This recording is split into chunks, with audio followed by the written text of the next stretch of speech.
Let's go! Power Hour LSU. There's a new feature on YouTube where if you click on the full screen button, you'll be able to see all our colorful LSU images. Come on, click it. Kidding. But you're listening. All I ask is for you to listen to me for the next 5 to 10 minutes. As a multiracial kid that grew up in South Arkansas, from South Louisiana, I played football. I saw what football did. It brought people of white and black backgrounds together. I think football is a beautiful thing. But there comes times like this where this needs to be discussed. Now, I'm going to give you something that I've never done before in any of our other episodes because some of you are about to turn this off. I ask you just to listen for the next 30 seconds because I'm going to give you the overarching theme of the episode that I normally leave for the end of the YouTube video. I'm going to give it to you right now. Don't hold any sacred symbol beyond reproach. I'll say it again. Don't hold any sacred system beyond reproach. So, now that you got what you came for, you can move on. But if you really want to listen, just stick with me for just a few more minutes. Now, what does this idea mean? Well, it's kind of funny because it's at the crux of what Joe Burrow did right and what Drew Brees did wrong. And it has everything to do with what we do with symbolism. Now, why do bad cops get away with so much bad stuff? And why do bad cops just tear apart the image of protecting and serving from good cops? I'm very passionate about this because I know a lot of good cops. And I know them really well. And trust me, it crushes them what's going on right now. You want to know why bad cops get away with the crap that they're able to get away with? It's the symbolism of being a policeman. It's the badge, it's the gun, it's the car. When in actuality, you are protecting and serving.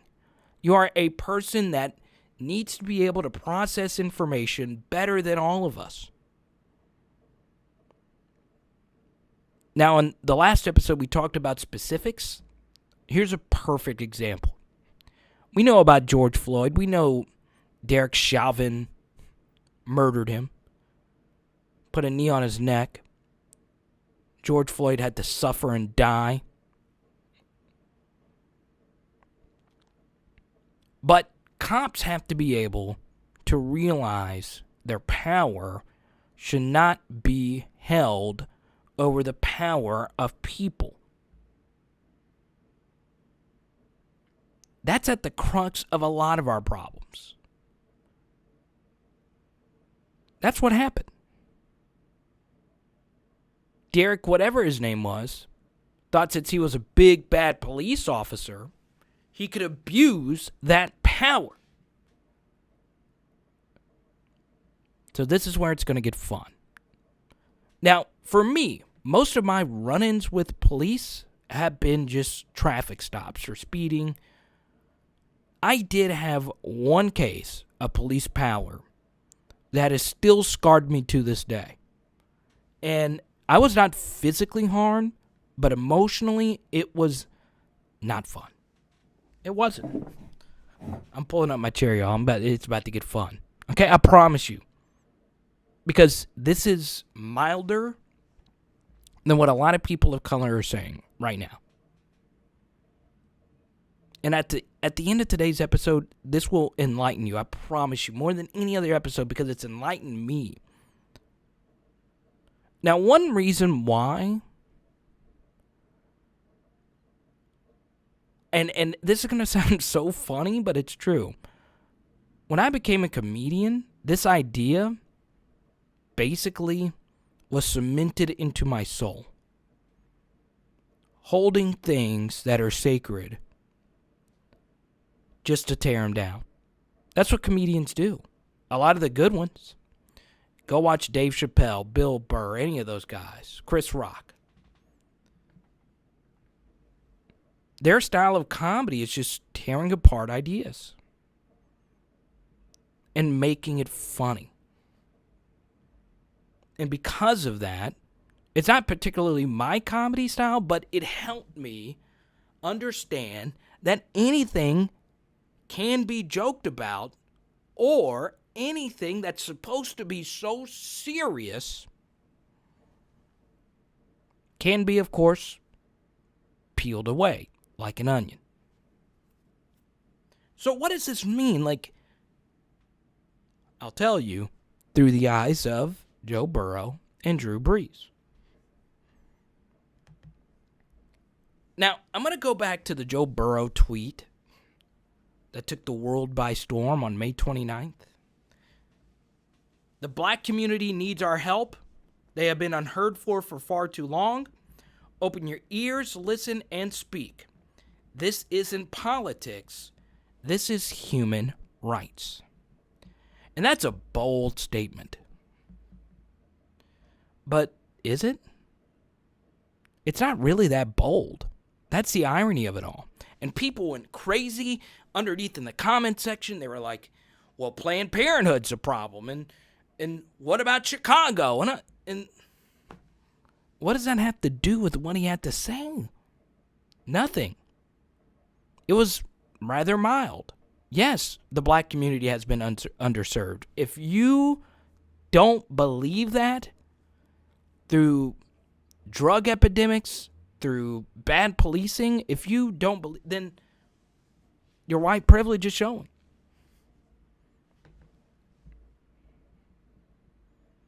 All he's asking is that the black community just needs to be heard. That's all Joe Burrow's saying. But you want to know why it was powerful? It's because of who Joe Burrow is. And this is what happens. People that view Joe Burrow as this idolized white horse quarterback for LSU. He's our golden boy, our Heisman Trophy winner. How could he say such a thing? Well, you are wrong putting him on a pedestal. That's your problem if you're offended by something that was not offensive. Joe Burrow didn't mention police in the tweet. He didn't mention white supremacy. He didn't mention any. This could have been said weeks ago and no one would have said anything. This is a universal thing. But the reason why it's bold is because of who he is. Joe Burrow could have used his stature, his symbolism, and never have said anything. And would have been just fine. But he did the opposite. And I am proud to see that. That's the funny thing about it. The people that are offended are only offended because of who Joe is. Now let's move on to Drew Brees. And this is a mistake that a lot of people make, and I see it happen all the time. Now, I want to use an extreme example here. You guys have seen the mega pastors, right? They fly around in private jets in a gazillion-dollar suits, even though that is exactly against the teachings of Jesus, right? Well, here's a problem. They use the symbol of Christianity to grow their own wealth, which is extremely messed up. But the reason why it worked is because people saw the symbol. These guys are frauds, but they're making millions. White pastors, black pastors, all kinds of pastors have done it. They use the power of the symbol. And what happened was the facts didn't matter. People are like, well, they're holding up a Bible that must be a Christian. No, not true. The symbol is what got them their wealth. Now, to a certain degree, this is what's happening with Drew Brees. Yes, he's the quarterback of the Saints. Yes, he's one of my favorite football players ever who's done so much not only for the underdeveloped city of New Orleans and the carnage that we went through with Hurricane Katrina, to San Diego, to helping out New Jersey when they went through a hurricane. Drew Brees is a very charitable person. And for the most part, he's a good person. But he tells Yahoo Finance, quote, "I will never agree with anybody disrespecting the flag." Even though in 2016 he said he agreed with Kaepernick, just not his way of protesting. Number one, protesting is supposed to be uncomfortable. As long as your physical life isn't in danger, I'm all for any other kinds of protesting. All Kaepernick did was take a knee. But he did it during the national anthem. How many times at a party have you watched a football game where the national anthem's playing and everyone's still sitting on the couch and just talking amongst themselves? I mean, heck, even national anthems at football games. People go take a piss, go get some nachos. Isn't that just crazy? But when Kaepernick took a knee, no! Military! Well, there's a lot of people in the military who will tell you they fought for the right for you to protest. But there's also people in the military who also say, I don't care about the flag at all. I hate that flag. The flag is propaganda. And a lot of people use it for propaganda. They do. We see it all the time. The same way people use Christianity as propaganda.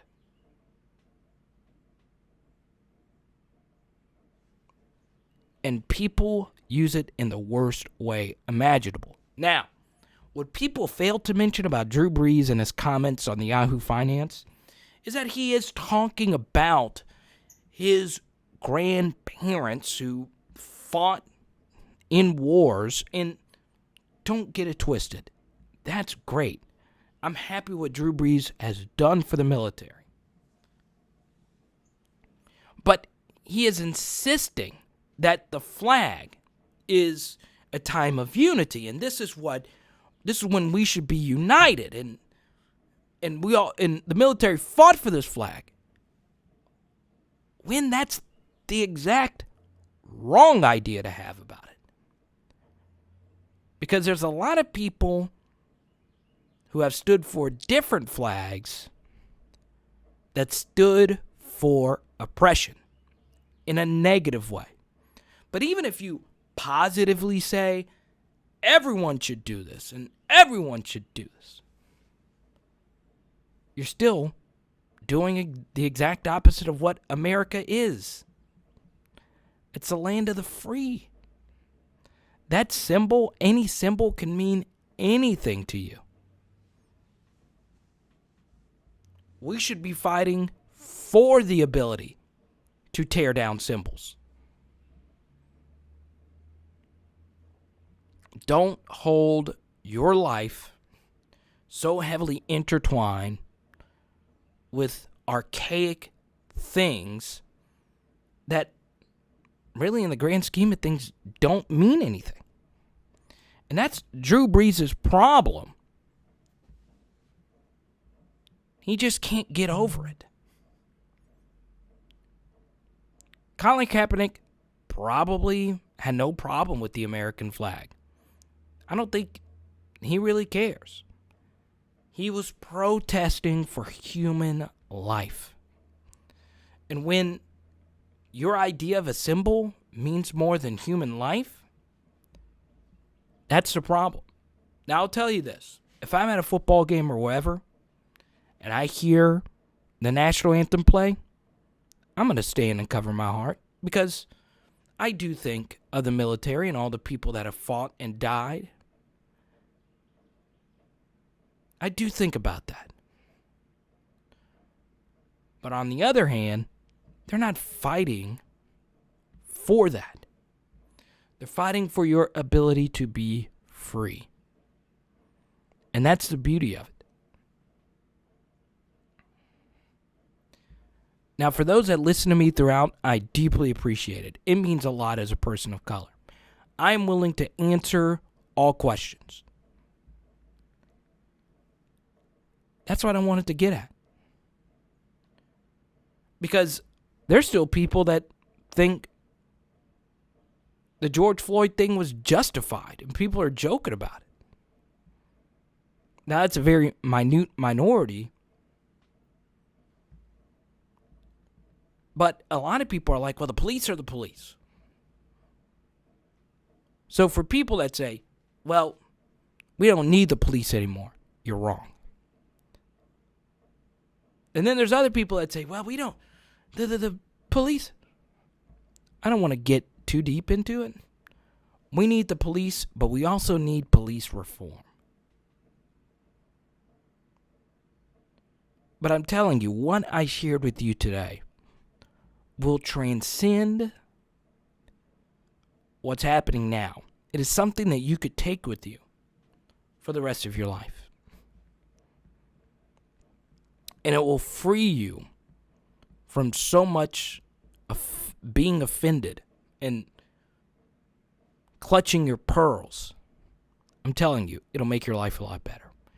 Thank you guys for listening. I deeply appreciate it. I know it's kind of weird to have a black screen, but I want to say thank you. Now, I know I fumbled. I don't even know if I'm going to edit this. I'm just going to post it. Let's just post it.